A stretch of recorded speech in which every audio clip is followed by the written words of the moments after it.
Anybody who calls himself an adventurous music listener, a fan of music as opposed to a fan of trends and a fan of haircuts and a fan of fashion, more people who listen to new music nowadays tend to be fashion oriented and don't know what music really is. Like if you can talk about even just like you said, value prices to spend $8 and get 90 minutes of music on a cassette, as opposed to spending $8 on an album and getting 37 and a half minutes of the same thing.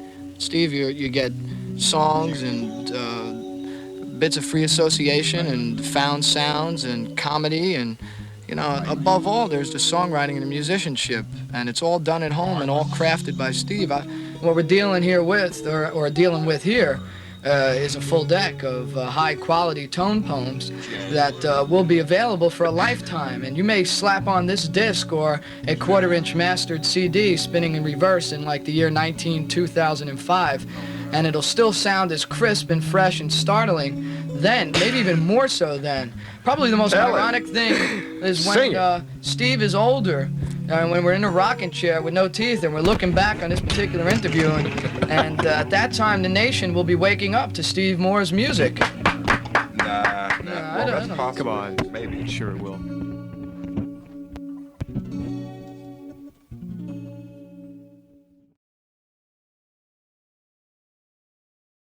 Maestro? Welcome to the wonderful world of tape. This is course 301 on your laboratory card, and we hope you will enjoy learning the enriched principles of sound.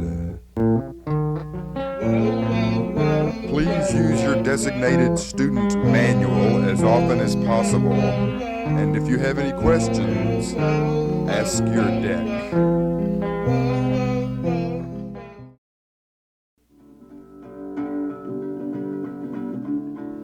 Let's back up and start in 1968. Now let's just talk about how you got into home tape. Yeah, okay. Well, I was raised in this, upper class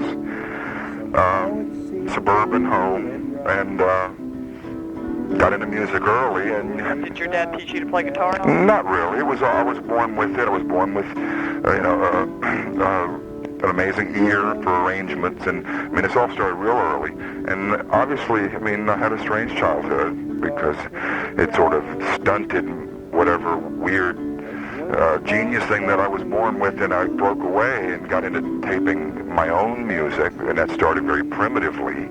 The 68 recordings were, horrendous in a lot of ways, but in some ways, what goes around comes around, and they're priceless now. Just cherished because they're so primitive and stuff. But getting back to my father, that whole thing sort of exploded because I was doing a lot of recording sessions like my father was. He would get me sessions. I could have stepped right in his footsteps and pretty much stayed with it, but I would go home from these sessions and do, maniacal, searing electric guitar rave-ups at home under headphones after having coming from a session of doing, real, shit-kicking, divorce, blah, blah, blah, country kind of stuff. All the while, my mother is from up here in New Jersey originally, and her brother was my uncle Harry Palmer, was always a hip 60s counterculture, music person, was in a great late 60s group called Ford Theater. He was always supportive of my tapes. I was sending him out my tapes, and finally, after many years, in '78, he said, "You got to come up here. You cannot be stuck in Nashville and expect anything to happen." So he coaxed me to move up here. There's nothing that could possibly have happened if I stayed in Nashville. So I came up here and been here ever since.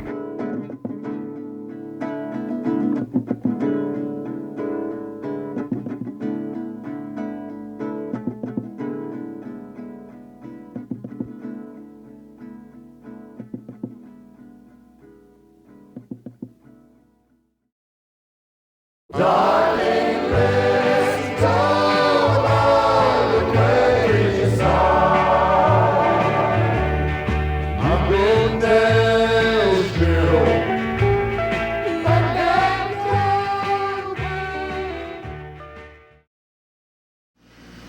See, my whole 70s thing was that. Being stuck in Nashville making this innocent power pop, wacko, homemade music, all by myself, one-man band, that whole thing. Was your dad sympathetic for what you were doing? No, not really at all. And I may have had a small handful of moments to where he might have heard something, and I mean, he could have said that he respected me or understood my desire to be a little bit different or whatever, but it was just never anything that he could put his finger on.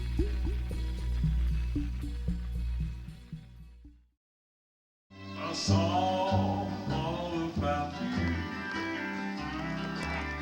A true song. But I wasn't really paying attention. He was bringing music home, and it was good for my ears to hear it as a child. But and ultimately, nowadays, I'm so happy that I had that upbringing, because it ingrained in my psyche, and I did inherit from my father a good ear, and knowing how to arrange and quickly do, and stuff like that.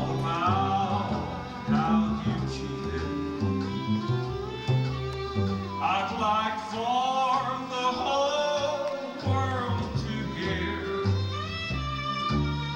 I'd like to get even with you.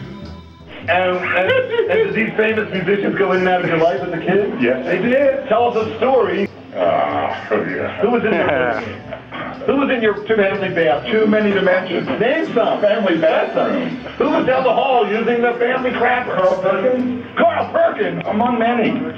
Well, that's a great story. Patsy Cline, Tell us one memory Porter of that. Wagner. Did you ever meet Elvis? No. I was in the studio with him. I didn't meet him. I was a young chap, so I didn't meet him. What was he recording? What did you watch him record? Surrender and the 60s comeback after the Army. Was your dad It's playing now bass? or never. My dad was playing bass and led the sessions. He was like the contractor. He led the sessions. He took karate lessons from Presley. Imagine that.